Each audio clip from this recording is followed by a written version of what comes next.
Hello, good morning. जैसा कि मैंने पिछले वीडियो में आपको शेयर किया था नॉर्मलाइजेशन के बारे में, यानी नॉर्मलाइजेशन क्या होता है और इसके जो अलग अलग डिफरेंट फॉर्म्स हैं 1NF, 2NF, 3NF, BCNF, 4NF and 5th NF। तो हमने आपको पिछले वीडियो में 1NF तक बताया था। इस वीडियो में हम लोग सीखेंगे सेकेंड नॉर्मल फॉर्म के बारे में, यानी 2NF के बारे में। लेकिन उससे पहले एक बार रिवाइज कर लें नॉर्मलाइजेशन क्या होता है। तो normalization is a process to reduce the redundancy from our relation. मतलब हमारे टेबल से हमारा जो रिलेशन है उस रिलेशन से रिडंडेंसी को रिमूव करने का, रिडंडेंसी को हटाने का जो प्रोसेस है उसको हम लोग नॉर्मलाइजेशन कहते हैं। यानी नॉर्मलाइजेशन एक टूल है जिसके माध्यम से डुप्लीकेसी को हटाते हैं, रिडंडेंसी को हटाते हैं। अगर multiple copies of the same data है तो हमारे डेटाबेस में अलग से स्पेस की आवश्यकता होती है, तो स्पेस को सेव करने के लिए हम लोग और डुप्लीकेसी को हटाने के लिए, डेटा को कंसिस्टेंट बनाने के लिए, हमारा जो रिलेशन हो वो कंसिस्टेंट हो, उसके लिए हम लोग नॉर्मलाइजेशन का यूज़ करते हैं। तो आज हम लोग इस क्रम में सीखेंगे सेकेंड नॉर्मल फॉर्म। तो सेकेंड नॉर्मल फॉर्म को सीखे इससे पहले हम लोग एक और कॉन्सेप्ट सीखे की के बारे में, KAYK।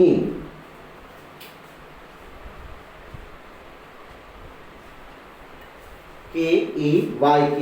तो इस की को सीखने के लिए हम लोग सबसे पहले एक टेबल को देखते हैं और उस टेबल से कुछ क्वेश्चंस है जिसका आंसर हम आपसे चाहेंगे कि आप इसको सोचें उसका आंसर क्या है। उसके बाद ही आपको पता चल जाएगा। जैसा कि यहाँ पर एक टेबल है, इस रिलेशन में हमारे पास 5 एट्रीब्यूट्स हैं: order number, order date, item code, quantity and price per unit. हम जैसे कि आप एक स्टूडेंट हैं और आप सभी स्टूडेंट को आपके क्लास के अंदर रोल नंबर से पहचाना जाता है और वो रोल नंबर यूनिक होता है।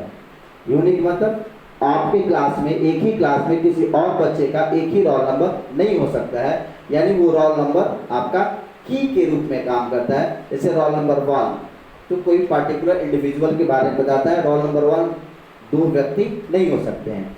तो रोल नंबर आपके क्लास के अंदर एक की के रूप में काम करता है। लेकिन बीसीए के अगर सारे बच्चे first semester, second semester, third, fourth, fifth जितने भी सेमेस्टर्स हैं, अगर सारे बच्चे एक जगह इकट्ठे हैं और तब हम लोग कहते हैं रोल नंबर 1, तो वहाँ पर वो यूनिक नहीं रह पाता है, तो वो की के रूप में काम नहीं करता है। अभी आप की का कॉन्सेप्ट समझे होंगे कि की का मतलब होता है एक ऐसा एट्रीब्यूट जो अपने आप को डुप्लीकेट नहीं करता है, जिसका डुप्लीकेट उस टेबल में, उस रिलेशन में नहीं होता है। जो यूनिक होता है उसको हम लोग की कहते हैं। तो यहाँ जो हमारे सामने जो टेबल है, इस टेबल में क्या की हो सकता है पहले अगर हम लोग पहचानने का कोशिश करते हैं, उससे हमारा क्लियर होगा की के बारे में। अगर हम लोग कहते हैं ऑर्डर नंबर 4, 5, 6, ऑर्डर नंबर 4, 5, 6 का प्राइस पर यूनिट क्या है, तो हमें नहीं लगता है कि हम इसका आंसर दे पाएंगे, क्योंकि 4, 5, 6 जो है, 4, 5, 6 का प्राइस 50, 40 भी है, 4, 5, 6 का प्राइस 60, 20 भी है, 4, 5, 6 का प्राइस 70, 50 भी है। तो ये हमारा की का काम नहीं कर सकता है। दूसरा, हम लोग ऑर्डर डेट को अगर की बनाना चाहें, कहते हैं कि 26 फरवरी 89 को, यानी 26 फरवरी 89 का हमारा आइटम कोड क्या है, तो उस दिन जो आइटम कोड है 3687 भी है, 4627 भी है, 26890 भी है। तो ये भी हमारा की नहीं हो सकता है। तो फिर की का क्या होगा इस टेबल में, आप सोचे, मंथन करें। इस टेबल में कोई भी एक सिंगल एट्रीब्यूट की के रूप में काम नहीं कर रहा है। लेकिन अगर अब हम लोग क्वेश्चन करते हैं कि 4, 5, 6 जिसका आइटम कोड है order number 1456, order number 1456 and item code 3687, तो ये दोनों को अगर मिला करके हम लोग कहते हैं कि अब उसका आप बताइए कि उसका क्वांटिटी कितना है, प्राइस पर यूनिट कितना है, या उसका ऑर्डर डेट कितना है, तो तीनों ही पता चल जाता है। क्योंकि अब ये दोनों एट्रीब्यूट को मिला करके अगर हम लोग की बनाते हैं तो यहाँ पर हमारा सारा चीज क्लियर हो जाता है कि ये दोनों हमारा की के रूप में काम करेगा, ज्वाइंट रूप में की का काम करेगा। और यहाँ पर इसको हम लोग कहते हैं कंपोजिट की, यानी ये कंपोजिट की हो गया। तो ये दोनों मिलके कंपोजिट की का काम करेगा। और जब ये दोनों मिलेगा तो हमको क्या पता चलेगा, तो ये इस दोनों से हमारा ये भी पता चलता है और प्राइस पर यूनिट भी पता चलता है और हमारा ये ऑर्डर डेट भी पता चलता है। तो यहाँ की हुआ, तो यहाँ पर की के रूप में हमारे पास क्या हुआ, ऑर्डर नंबर और आइटम कोड दोनों को मिलाकर हम लोग की का यूज करते हैं। बाकी जो हुआ वो क्या हुआ, तो नन की। एक तो हुआ की और दूसरा क्या हुआ, नन की। तो एक कॉन्सेप्ट हुआ की का और दूसरा कॉन्सेप्ट हुआ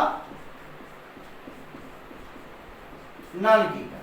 यानी जो की है वो तो हमारे यहाँ कंपोजिट की हुआ, लेकिन जो की को छोड़ के बाकी जितने भी एट्रीब्यूट्स हैं उसको कहते हैं हम लोग नन की एट्रीब्यूट्स। उसको क्या कहते हैं, नन की एट्रीब्यूट्स। जैसे एक और छोटा सा एग्जांपल लेते हैं।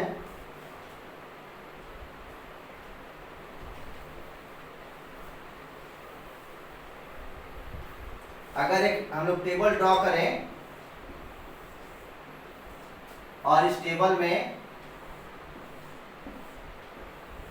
हमारा स्टूडेंट का रोल है, स्टूडेंट का नेम है, स्टूडेंट का एड्रेस है और स्टूडेंट का कोर्स है। ठीक है, यहाँ पर एक टेबल हमने बनाया और इस टेबल में पहला जो एट्रीब्यूट है स्टूडेंट का रोल नंबर, दूसरा जो एट्रीब्यूट है स्टूडेंट का नेम, तीसरा एट्रीब्यूट स्टूडेंट का एड्रेस और चौथा एट्रीब्यूट स्टूडेंट का कोर्स। तो यहाँ पर मल्टीपल स्टूडेंट की एंट्री हो सकती है, ढेर सारे स्टूडेंट उस कोर्स में एडमिशन ले सकते हैं उस। तो अब यहाँ ढेर सारे स्टूडेंट में हमारा यूनिक क्या होगा, तो यूनिक होगा रोल नंबर। तो रोल नंबर से सबको यहाँ पर पहचाना जाएगा।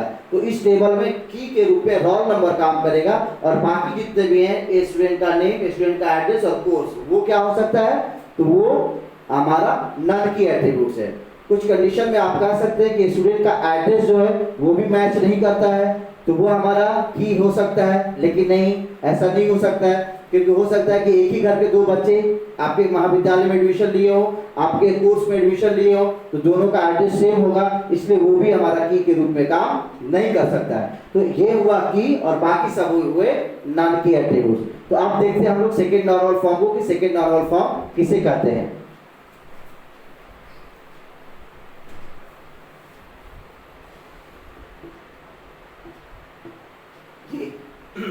यहाँ पर ध्यान देंगे, स्क्रीन पर आपके सामने लिखा हुआ है, और relation is said to be in 2NF if it is in 1NF and non key attributes are functionally dependent on key attributes. क्या कंडीशन है कि कोई भी रिलेशन जिसकी हम लोग बात करते हैं वो आपका 2NF में तभी होगा जब कंडीशन नंबर 1 कि वो 1NF में हो।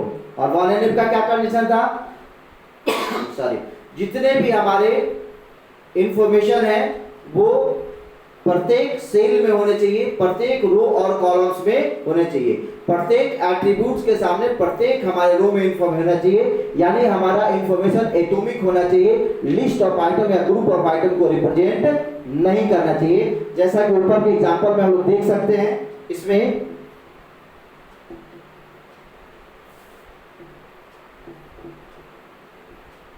ये इस टेबल को हम लोग देख सकते हैं जिसमें हमारा जो कंप्यूटर साइंस है वो ग्रुप ऑफ आइटम स्मिथ और क्लार्क को रिप्रेजेंट करता है। दूसरा जो स्मिथ है वो इस पूरे रेंज को डिक्लेयर करता है, इस पूरे को, और यहाँ क्लार्क जो है वो इन तीनों को रिप्रेजेंट करता है, ये टर्नर जो है इन सभी को रिप्रेजेंट करता है। तो ये लिस्ट ऑफ आइटम को रिप्रेजेंट करते हैं। तो लिस्ट ऑफ आइटम को रिप्रेजेंट कर रहा है, यानी यहाँ पर जो इंफॉर्मेशन है वो एटॉमिक नहीं है। तो अगर इंफॉर्मेशन एटॉमिक नहीं है तो ये 1NF में नहीं है। तो सबसे पहले हमने इसको बनाया किसमें, 1NF में। तो ये आपका आपके सामने 1NF था, फर्स्ट नॉर्मल फॉर्म था। अब हम लोग सीखेंगे सेकेंड नॉर्मल फॉर्म। तो सेकेंड नॉर्मल फॉर्म का कंडीशन क्या है कि सबसे पहले वो फर्स्ट नॉर्मल फॉर्म में हो और जितने भी नन की एट्रीब्यूट्स हैं वो सारे के सारे आपके की पर डिपेंडेंट होने चाहिए। अब कंडीशन क्या है कि further if the key has more than one attribute, अगर की के पास एक मतलब एक से ज्यादा एट्रीब्यूट मिलकर अगर की के रूप में काम करता है तो ऐसे कंडीशन में नन के attribute should be functionally dependent upon a part of the key. तो आपका कोई भी नन की एट्रीब्यूट उस कंपोजिट एट्रीब्यूट के एक हिस्सा पर डिपेंडेंट नहीं होना चाहिए, जैसा कि हमने इस टेबल में देखा जो अभी आपके सामने है। ये टेबल, इस टेबल में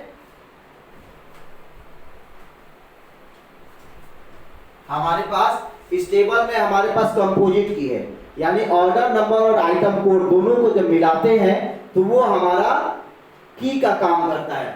यानी ये और ये दोनों जब मिलते हैं तो हमारा की बनते हैं, और उस की से क्या पता चलता है, तो अब ये इस की पर डिपेंडेंट है क्वांटिटी, इस की पर डिपेंडेंट है प्राइस पर यूनिट, और इस की पर डिपेंडेंट है आपका ऑर्डर डेट। यानी यहाँ कंपोजिट की का कंसेप्ट है। तो यहाँ नन की एट्रीब्यूट कौन सा हुआ, तो नन की एट्रीब्यूट हुआ ऑर्डर डेट, ये order date non key attribute है, क्वांटिटी नन की एट्रीब्यूट है, और प्राइस पर यूनिट भी नन की एट्रीब्यूट है। तो अब इस नन की एट्रीब्यूट में ऐसा कोई भी आइटम नहीं होना चाहिए, कोई भी एट्रीब्यूट नहीं होना चाहिए जो हमारे कंपोजिट की के एक पार्ट पर डिपेंडेंट हो। अगर ऐसा है तो उसमें सेकेंड नॉर्मल फॉर्म की आवश्यकता होती है। तो यहां देखते हैं कि यहां जो आइटम कोड और क्वांटिटी, आइटम कोड जो कि हमारा कंपोजिट की यानी की का एक हिस्सा है, उस पर हमारा डिपेंडेंट है प्राइस पर यूनिट। तो ऐसे केस में हमको सेकेंड नॉर्मल फॉर्म की आवश्यकता पड़ती है। यहां ध्यान दें, this relation is in one and, ये जो रिलेशन है फर्स्ट नॉर्मल फॉर्म में है।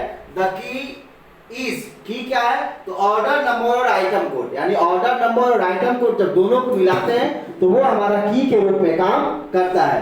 The dependency diagram of the relation is as follow. अब इसका डिपेंडेंसी डायग्राम देखते हैं, इसका डिपेंडेंसी डायग्राम क्या है। तो ये देखिए, ये आपका डिपेंडेंसी डायग्राम है। इस रिलेशन में ऑर्डर नंबर और आइटम की अगर आपको पता रहेगा तो उसका ऑर्डर डेट भी पता चलता है, आपको उसका क्वांटिटी भी पता चलता है, और आपको उसका प्राइस पर यूनिट भी पता चलता है। तो ये कंपोजिट की है, और ये कंपोजिट की दो एट्रीब्यूट से मिला करके की के रूप में काम करता है। तो ऐसे कंडीशन में हमारा जो इसका एक हिस्सा, अभी हमने आपको क्या बताया कि इसका एक हिस्सा है आइटम कोड, यानी जो आइटम कोड एक एट्रीब्यूट है जो की का हिस्सा है, उस पर आपका डिपेंडेंट है प्राइस पर यूनिट। तो यहां सेकेंड नॉर्मल फॉर्म की आवश्यकता होगी, जैसा कि इसमें आपको हमने सामने में बताया है। हमने इसके नोट्स को वेबसाइट पर, हमारे विरकुवर्स यूनिवर्सिटी के वेबसाइट पर आप इस नोट्स को देख सकते हैं। वहां से आप नोट्स नोट कर लीजिए, देखिए, और फिर इसको समझेंगे तो आपको समझने में आसानी होगी। विरकुवर्स यूनिवर्सिटी के साइट पर इस नोट को देखें और तब आपको समझने में ज्यादा आसानी होगी। अब यहाँ देखते हैं कि the non key attribute price per unit is functionally dependent upon item code, यानी ये जो प्राइस पर यूनिट है और आइटम कोड है, यानी price per unit is functionally dependent upon item code, यानी प्राइस हमको पता चलता है आइटम कोड से भी पता चल जाता है। तो यहाँ पर कंपोजिट की से भी पता चल रहा है, और कंपोजिट की का एक हिस्सा जो आइटम कोड है उससे भी हमको प्राइस पर यूनिट पता चल रहा है। तो यहाँ पर हमको सेकेंड नॉर्मल फॉर्म की आवश्यकता होगी। Also the null key attribute order date is functionally, अब एक और डिपेंडेंसी यहाँ पर है कि जो order date is functionally dependent upon order number. यही नहीं, एक और डिपेंडेंसी यहाँ पर कि जो ऑर्डर नंबर और ऑर्डर डेट सेम है। जब भी जितने भी ऑर्डर निकलेंगे एक डेट को जितना भी ऑर्डर निकला, जैसे 26 फरवरी 89 को 1456 ऑर्डर नंबर निकला है, 1456 जो ऑर्डर नंबर है वो 26 फरवरी 89 का है। तो जितने भी आइटम के लिए निकला वो सबके लिए सेम है। तो यहाँ पर ऑर्डर नंबर जो ऑर्डर डेट है वो ऑर्डर नंबर पर डिपेंडेंट है, यानी ये भी एक दूसरा हिस्सा इस पर डिपेंडेंट है। तो यहाँ पर अलग एक और डिपेंडेंसी है, यानी also the null key attribute order date is functionally dependent upon order number, which is the part of the relation key. Thus the relation is not in 2NF, इसलिए ये रिलेशन 2NF में नहीं है, ये relation जो है वो 1NF में है। अब इसको हमको कन्वर्ट करना पड़ेगा सेकेंड नॉर्मल फॉर्म में।